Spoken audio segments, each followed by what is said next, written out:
began with a gentle knock, a soft tap that didn't hint at trouble, just a gentle reminder that life continued beyond the quiet confines of my house. I walked to the door in my robe, my hair still damp from the half-hearted shower I had taken that morning. When I opened it, I expected to see the mailman or maybe a neighbor, but it was Jake, my best friend's son, 19, tall, a bit sweaty from the summer heat, wearing a white tank top that clung to his chest and hugged his arms in all the right places.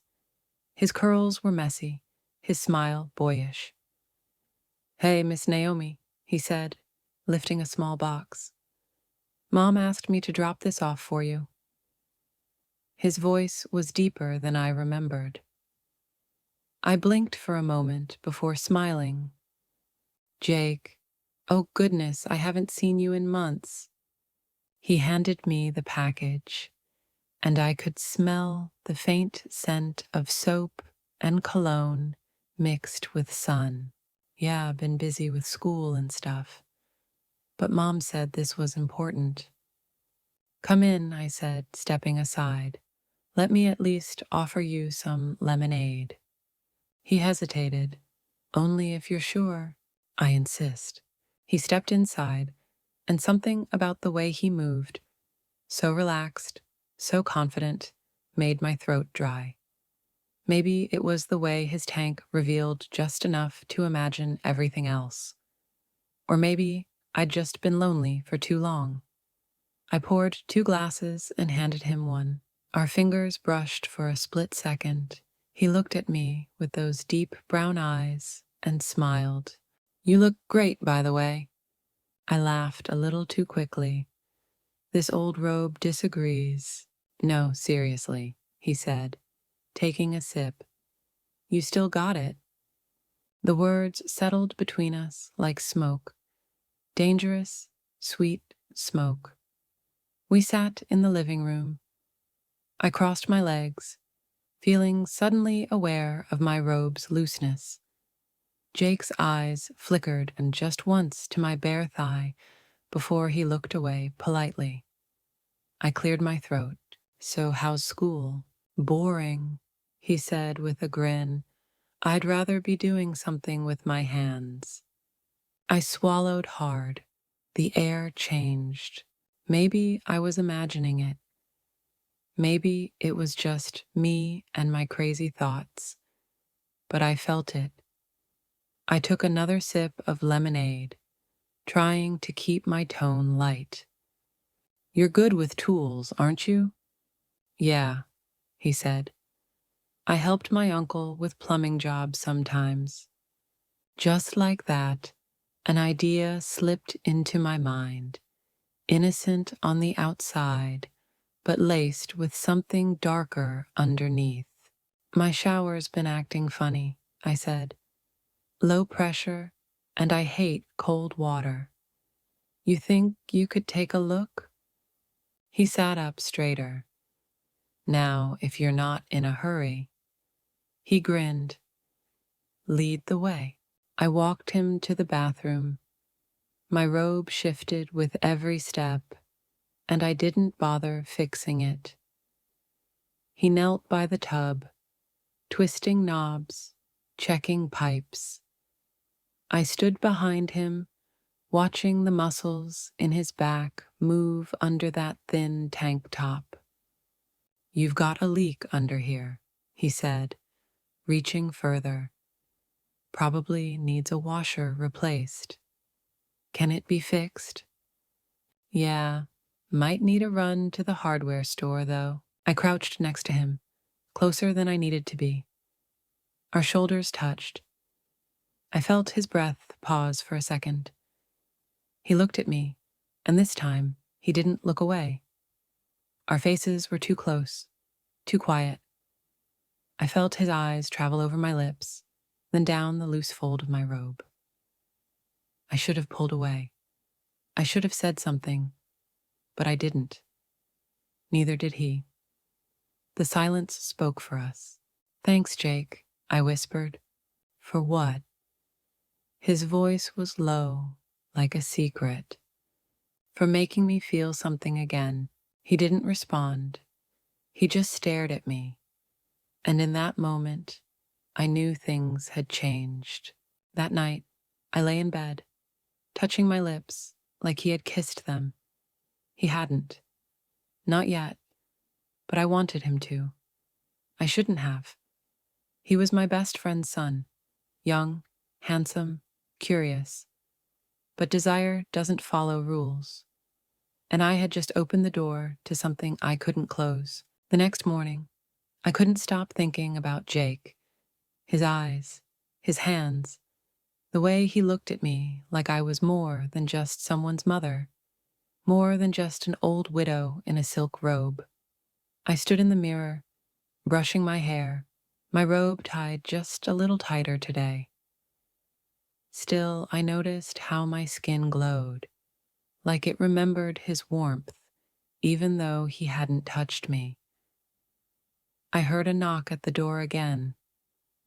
My heart skipped. Was it him? I opened it, and yes, there he was, Jake. But this time, he wasn't in a tank top. He wore a black t-shirt that hugged his chest, jeans hanging just right. In his hand, he held a little brown bag.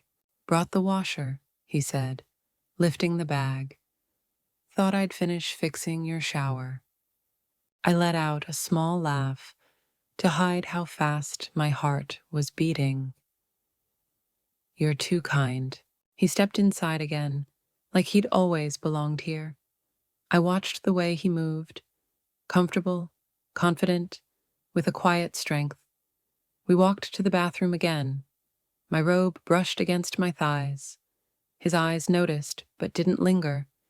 He knelt by the tub, opened the bag, and got to work. I sat on the edge of the tub, watching him. I was trying not to stare, but I failed. You keep looking at me, he said without turning. I smiled. You're easy on the eyes. He looked up slowly, meeting my gaze. So are you. That silence came again. The kind that pulled you in deeper than words ever could. Need a towel? I asked suddenly, standing up too fast. Yeah, he said. My hands are wet. I turned, walked to the linen cabinet. My robe slipped slightly off my shoulder. I didn't fix it. When I turned back around, he was standing there, closer than before. Water dripped from his hands. Here, I whispered, handing him the towel. He took it, but instead of drying his hands right away, he reached up and gently wiped a drop of water off my collarbone with his fingers. His touch was soft, too soft. I inhaled sharply. Naomi, he said, almost like a question. I looked into his eyes. There was no guilt, just heat, want, wonder. I didn't stop him. His hand moved to my waist, and then, just like that, his lips were on mine. It wasn't fast, it wasn't wild. It was slow, sweet, testing. I melted into him, my hand running up his chest, feeling his heartbeat race just like mine.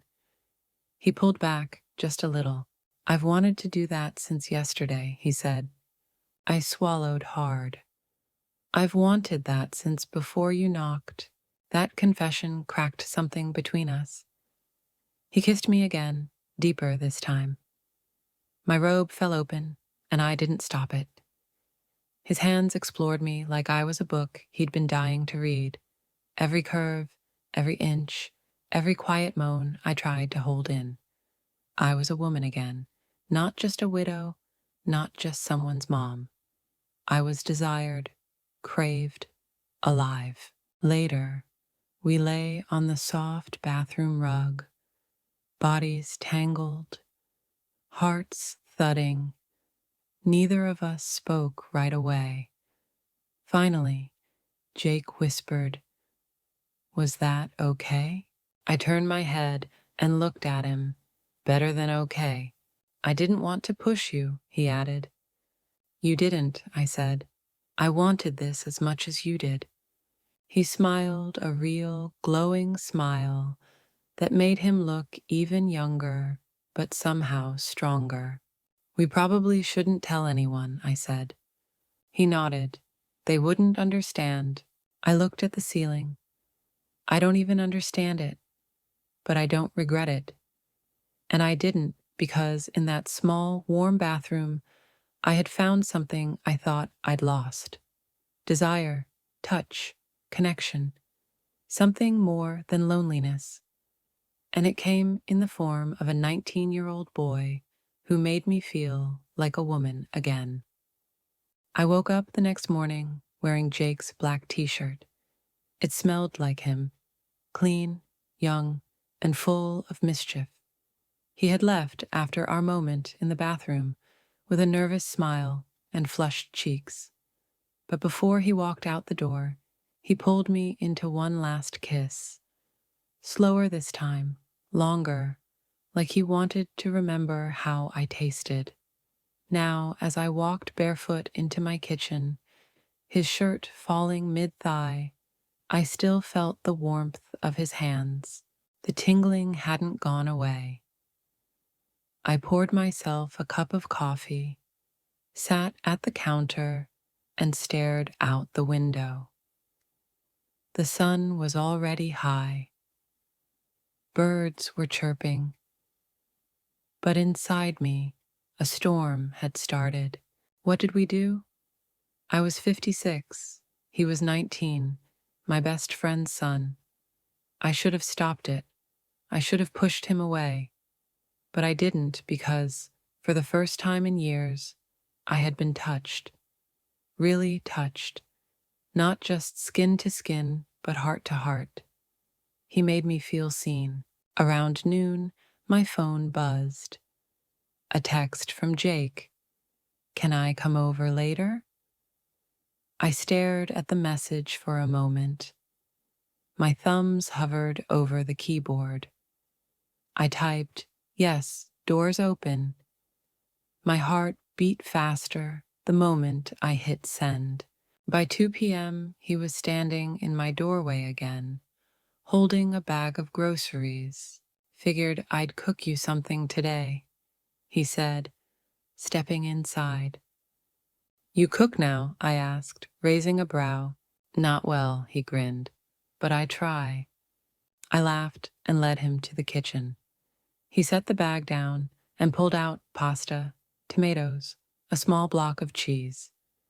He looked so innocent in that moment, so normal, like this wasn't strange, like this was what we always did. He boiled the pasta while I chopped the tomatoes. We worked side by side, our shoulders bumping now and then. Sometimes our hands touched when we reached for the same spoon.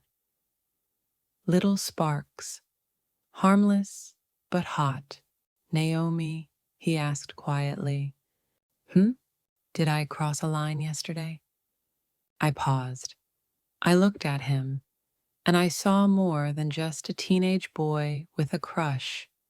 I saw a man full of questions and curiosity, and maybe, just maybe, something deeper. "No," I said softly. "We both stepped into something together." He nodded, but the silence that followed told me he was still unsure. "I know it's not normal," he said. "You're older. You're... you..." "I'm what?" "Beautiful, smart, out of my league." I blinked, then smiled. "You're sweet." He looked at me like he wanted to say more, but instead he stepped closer. His fingers reached out and touched my cheek. "Can I kiss you again?"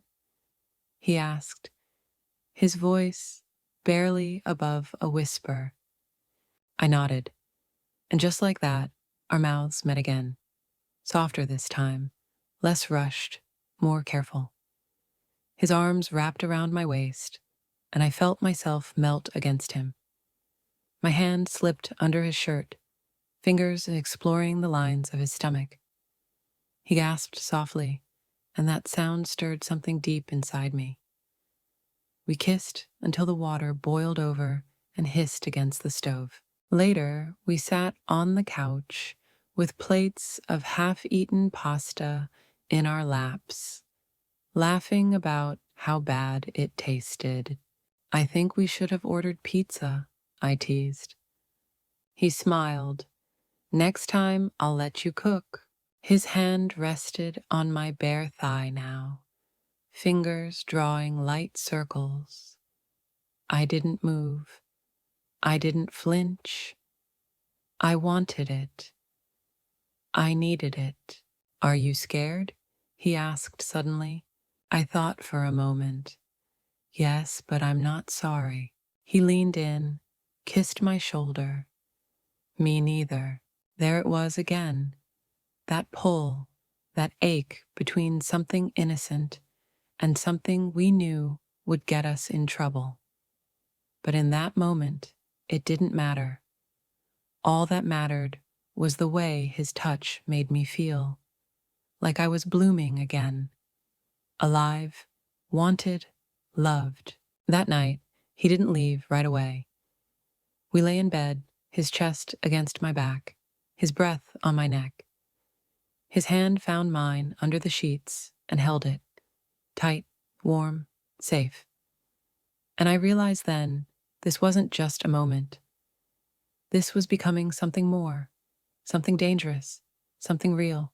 To all my incredible Ella Infidelity Story subscribers, thank you for staying until the end.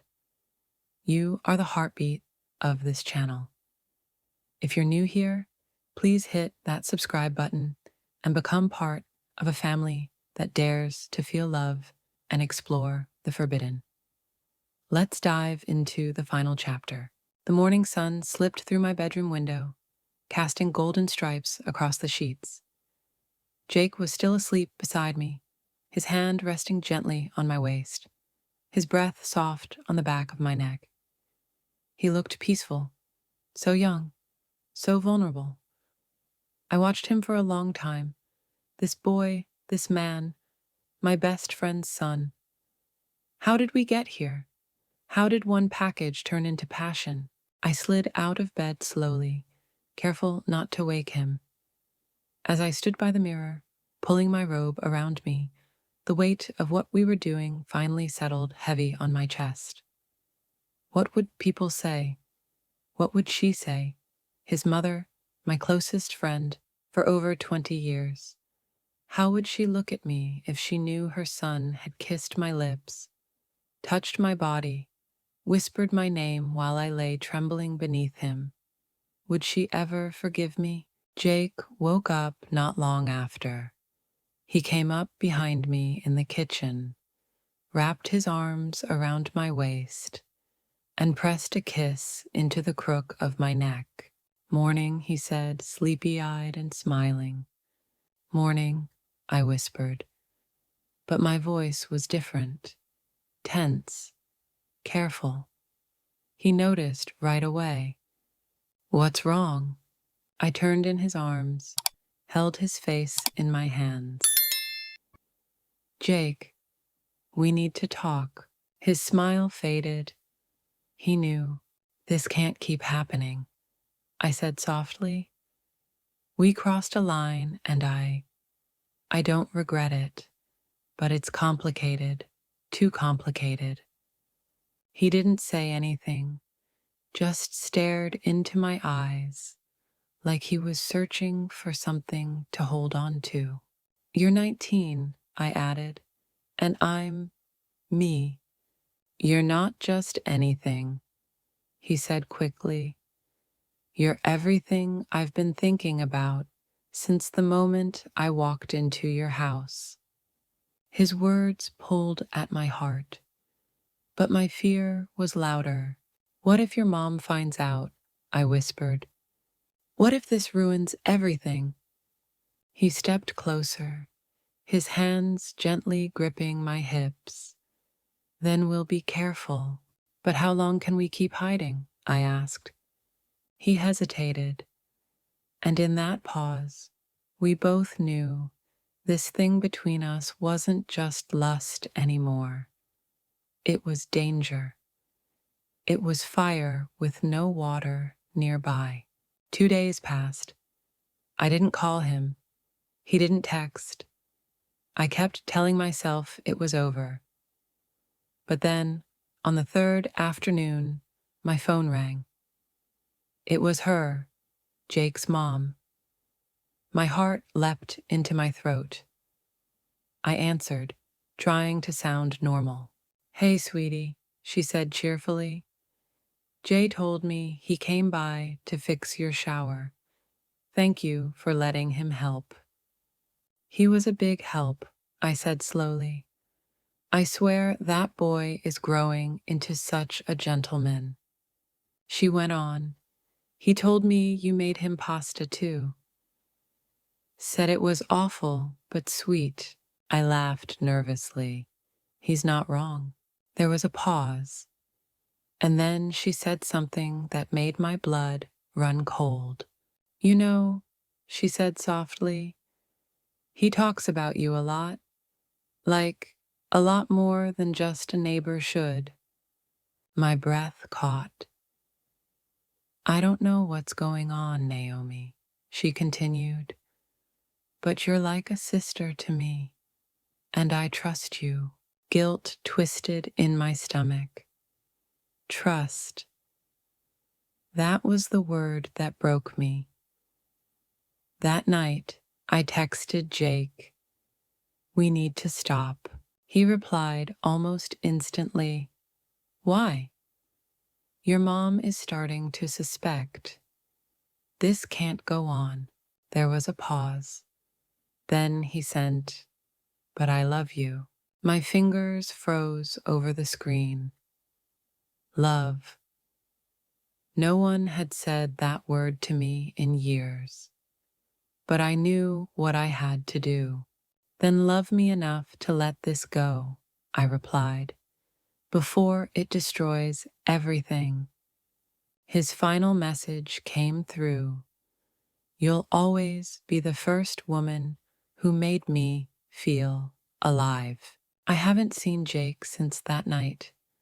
Sometimes I catch myself standing by the window, waiting for a knock that never comes.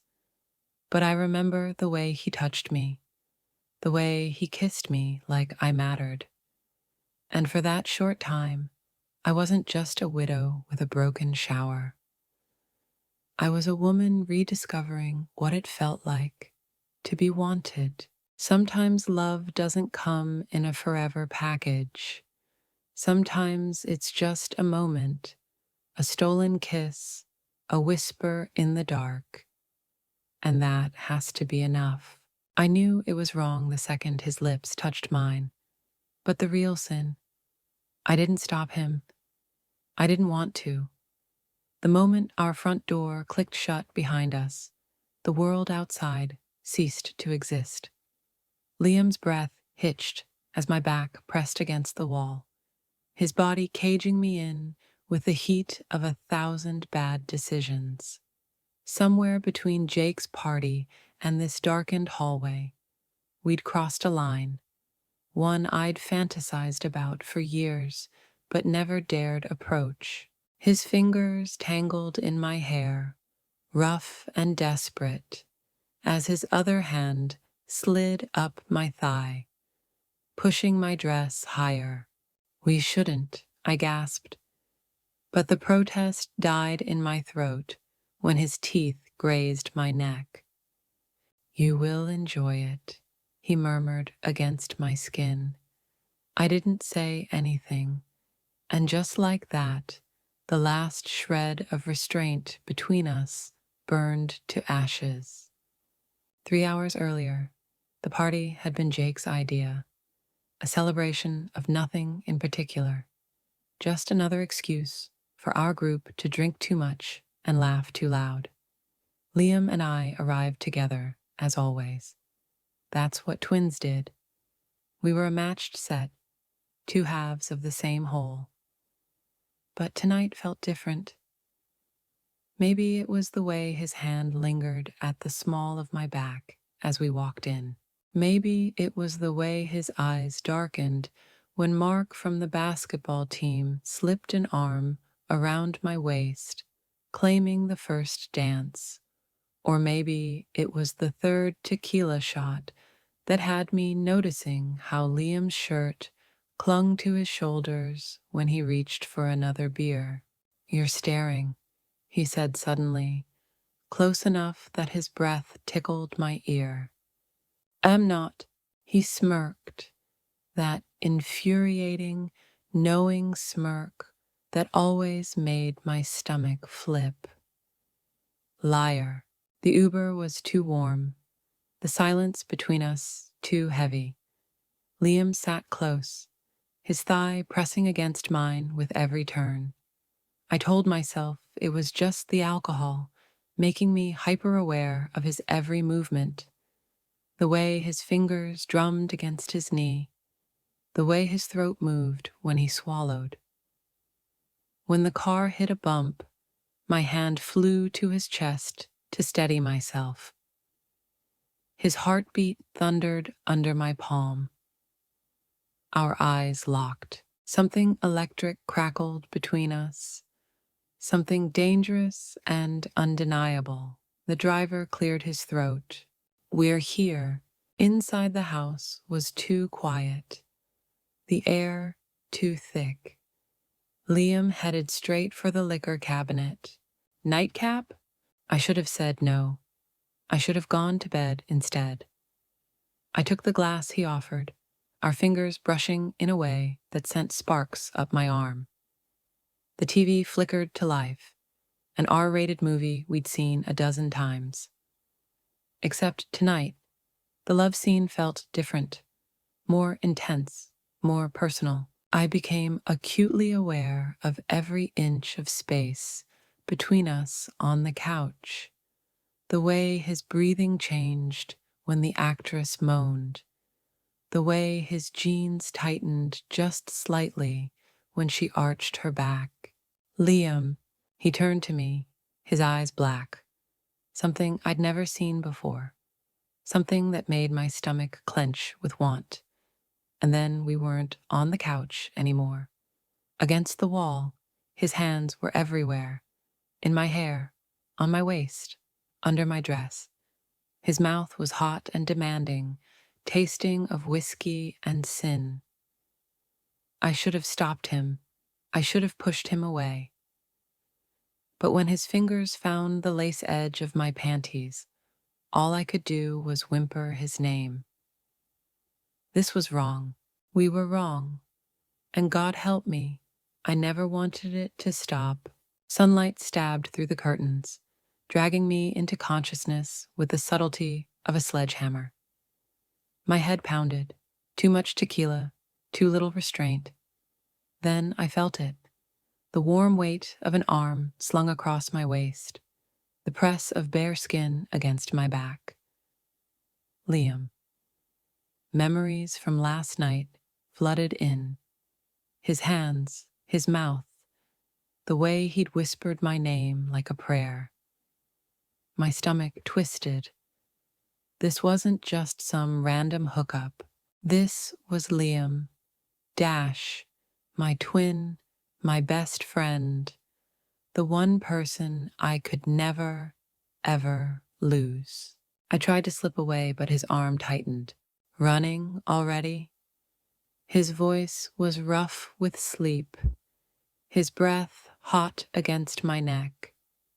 I swallowed hard. "We should talk." He let out a low laugh, his fingers tracing idle circles on my hip. Talk. Right. We set boundaries over burnt coffee. 1. No feelings. This was just physical. 2. No getting caught. Our family could never know. 3. No regrets. We lasted 3 days before breaking every single one. It started small, a lingering touch in the kitchen, a kiss stolen in the laundry room. Then came the games.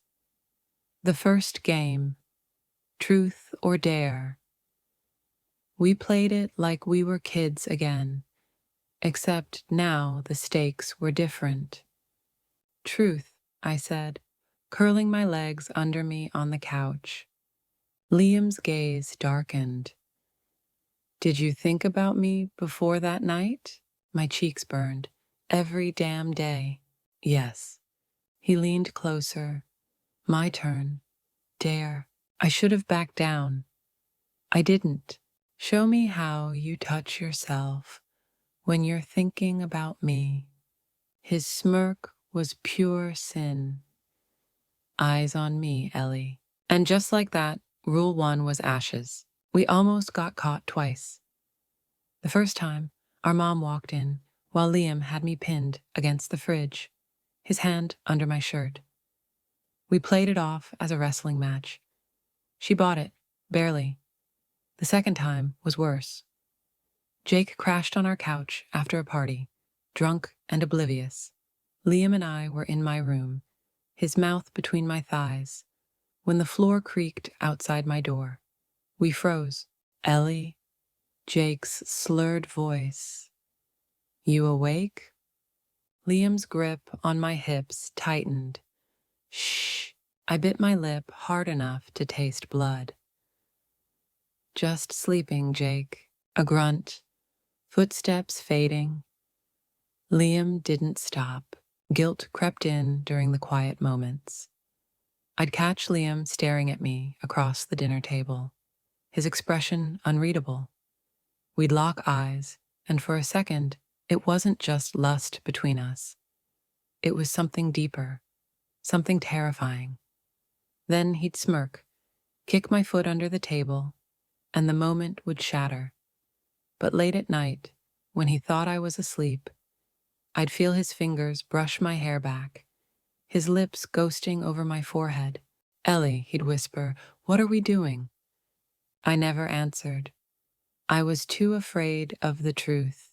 The second game, pretend. New rule, Liam said one night, his voice rough. We pretend this never happened. I laughed, even as my chest ached. How long until we can't? He kissed me like it was the last time. It wasn't. Jake squinted at me across the diner booth, his fingers tapping against his coffee mug. You've been acting weird lately. I nearly choked on my pancakes. Weird? How? He leaned in, lowering his voice. You and Liam. You're different now. My pulse spiked. We're twins. We've always been close. Not like this. His eyes narrowed. You two look at each other like... Liam slid into the booth beside me, his knee pressing against mine under the table. A silent calm down. Jake leaned back suddenly, laughing. Like you're plotting a murder. Chill, dude. Just saying you've been extra glued together. I forced a smile. Liam's hand found my thigh under the table, his thumb stroking slow circles. A promise. A threat. We need to be more careful, I said later. We weren't. We started meeting in public places, the kind where the thrill of almost getting caught made everything hotter. The movie theater, his hand between my legs in the back row, the flickering screen hiding his smirk as I bit my lip to stay quiet. The library, bent over a study Carol, his breath on my neck as he whispered, You're going to have to be real still, Ellie. His car parked at the overlook, windows fogged, his teeth scraping my shoulder as I rode him. both of us watching for headlights in the rearview mirror. Every time the rules crumbled a little more. No feelings, lies, no regrets, impossible. The worst moment came at Sarah's pool party. Liam cornered me in the cabana, his hands already under my bikini top. "We can't," I started, but his mouth cut me off. Then the door creaked open. Sarah froze, her eyes darting between us. Liam's lips swollen from kissing, my chest heaving. Am I interrupting something? Liam didn't even blink. Ellie got sunscreen in her eye. I was checking it. Sarah stared too long. Then she shrugged. "You two are so weird." The second she left, Liam's hands were on me again. I shoved him away. "We're getting reckless." He caught my wrist, pulling me back. "That's the fun part." It exploded that night. "This isn't a game anymore," I hissed, pacing my bedroom. "Sarah knows." Liam leaned against the doorframe, arms crossed. "She knows nothing. You're not scared, are you?" "Of what?" He stepped closer, crowding me. "Losing you. Too late for that." The air left my lungs. He kissed me like he was angry, like he wanted to punish us both. I kissed back harder. When he pulled away, his voice was raw. "Tell me to stop. For real this time." I couldn't. Later, tangled in my sheets, he traced the words onto my bare back. "I love you. Not as a brother, not as a twin." I pretended to be asleep. We were a match thrown into gasoline, beautiful, reckless, and destined to burn everything down. Sarah's text came at 3 a.m. "I know what you two are doing. Meet me tomorrow, alone." The screen blurred as my hand shook. Liam snatched the phone, his jaw tightening as he read it. For the first time, I saw real fear in his eyes. Sarah slid a photo across the coffee shop table, Liam pressing me against the cabana wall, his hand unmistakably under my bikini bottom. My stomach dropped. "What do you want?" "Stop." Her voice cracked. "Before you destroy your family." Liam laughed coldly when I told him. "She won't tell. She's bluffing." But that night, I found our mom crying at the kitchen table, Sarah's number still on her phone screen. Too late. Liam packed a duffel bag. "Come with me, anywhere." He gripped my waist, his breath hot with desperation. "We'll say we're traveling, then we disappear." For one heartbeat, I let myself imagine it. New names, a new life, his body warm against mine every night. Then I stepped back. "We can't." His face shattered. We made love like it was the end of the world. Slow, sweet, memorizing every touch. Afterward, he pressed his forehead to mine. "Tell me you don't love me." I kissed him instead. Sarah kept our secret. After Liam transferred colleges, Mom thought we were just going through a phase. Me. I stared at my reflection, tracing the invisible scars. Then I booked a one-way ticket to his new city. The door swung open. His eyes burned with fury, hunger, hope. "Rule number 4, I said, stepping inside. No more pretending. 1 year later, we were never meant to last, only to burn each other into something new.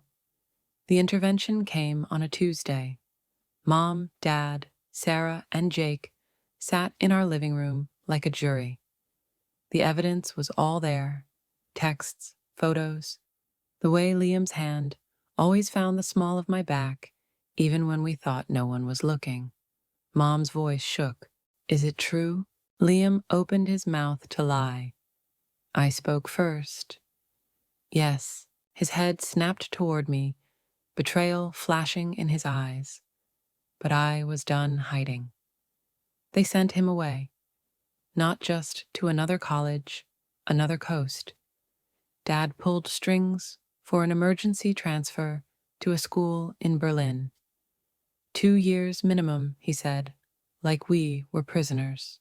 The night before Liam left, he broke into my room, his hands frantic on my skin. Run away with me, he begged against my lips. I wanted to. God, I wanted to. But I pulled back. We'll destroy everyone. He kissed me like he wanted to brand the memory into my bones. Then he was gone. 4 months, no calls. Dad monitored my phone, no emails. Mom checked my laptop. Just one letter smuggled through Jake. I dream about you every night. Not the way we were, the way we could have been. Burn this. I held the flame to the paper and watched our words turn to ash. 2 years later, at Jake's wedding, Liam looked different. Broader shoulders, a beard, a German phrase slipping into his speech. He didn't touch me once, but when we danced, his whisper scorched my ear. Tell me you've moved on. I lied. I have. His grip tightened. Liar. We both knew the truth. He was engaged to a girl from his program. I was leaving for the Peace Corps the next morning. At midnight, we slipped into the garden. One last kiss, bruising, bittersweet, a farewell to the chaos we'd been. Then we walked away without looking back. 5 years later, Berlin, 3 a.m. My phone lit up with a foreign number. I'm in your city for a conference, his voice said, rough with sleep and scotch. I stared at my wedding ring. Don't. A pause, a sigh. Yeah. The line went dead. Some fires never really go out. You just learn not to play with them